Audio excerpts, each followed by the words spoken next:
Hello, എല്ലാവർക്കും നമസ്കാരം.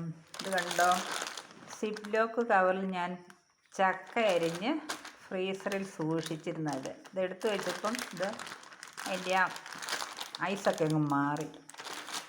ഇതെങ്ങനെയുണ്ടെന്ന് പുഴുങ്ങി നോക്കാം.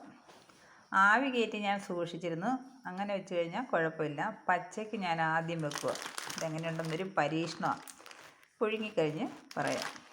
ഇത് 6 മാസമായി വെച്ചിട്ട് എടുത്തൊന്ന് അരപ്പൊക്കെ ചേർത്ത് വേവിച്ചെടുക്കാം. വേവിച്ചിട്ട് കാണിക്കാം. ഓക്കെ.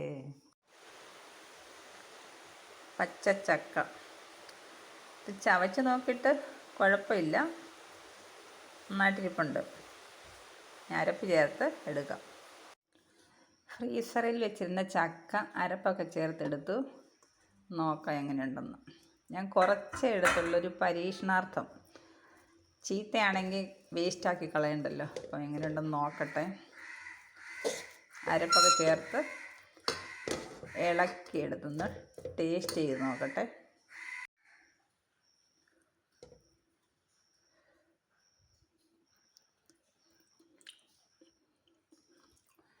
ടേസ്റ്റ് ചെയ്ത് നല്ല ടേസ്റ്റ് ഉണ്ട്. നമ്മൾ ഒറിജിനൽ ചക്ക പറിച്ച് അന്നേരം വേവിക്കുന്ന അതേ ടേസ്റ്റ്, ഒരു മാറ്റവും ഇല്ല. ആവി കയറ്റി ഞാൻ വെച്ചിട്ടുണ്ട്. അതിലും നല്ലത് പച്ചയ്ക്ക് വെക്കുന്നതാണെന്നിപ്പോൾ മനസ്സിലായി. കൊള്ളാം.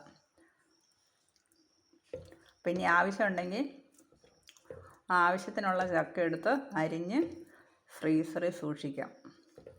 പിന്നെ ചക്ക ഉണ്ടാകുമ്പോൾ അങ്ങനെ ചെയ്യാം.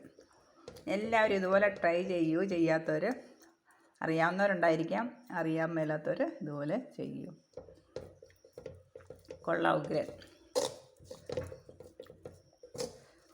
അപ്പം ചക്ക ഇല്ലാത്തതുകൊണ്ട് ഞാൻ എടുത്ത് നോക്കിയത്. അപ്പം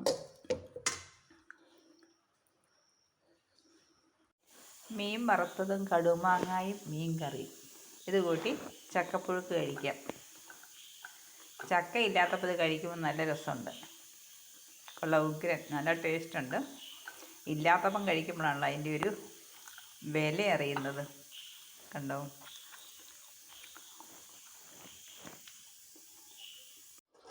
okay, bye. Thanks for watching. അടുത്ത വീഡിയോ കാണാം. ബൈ.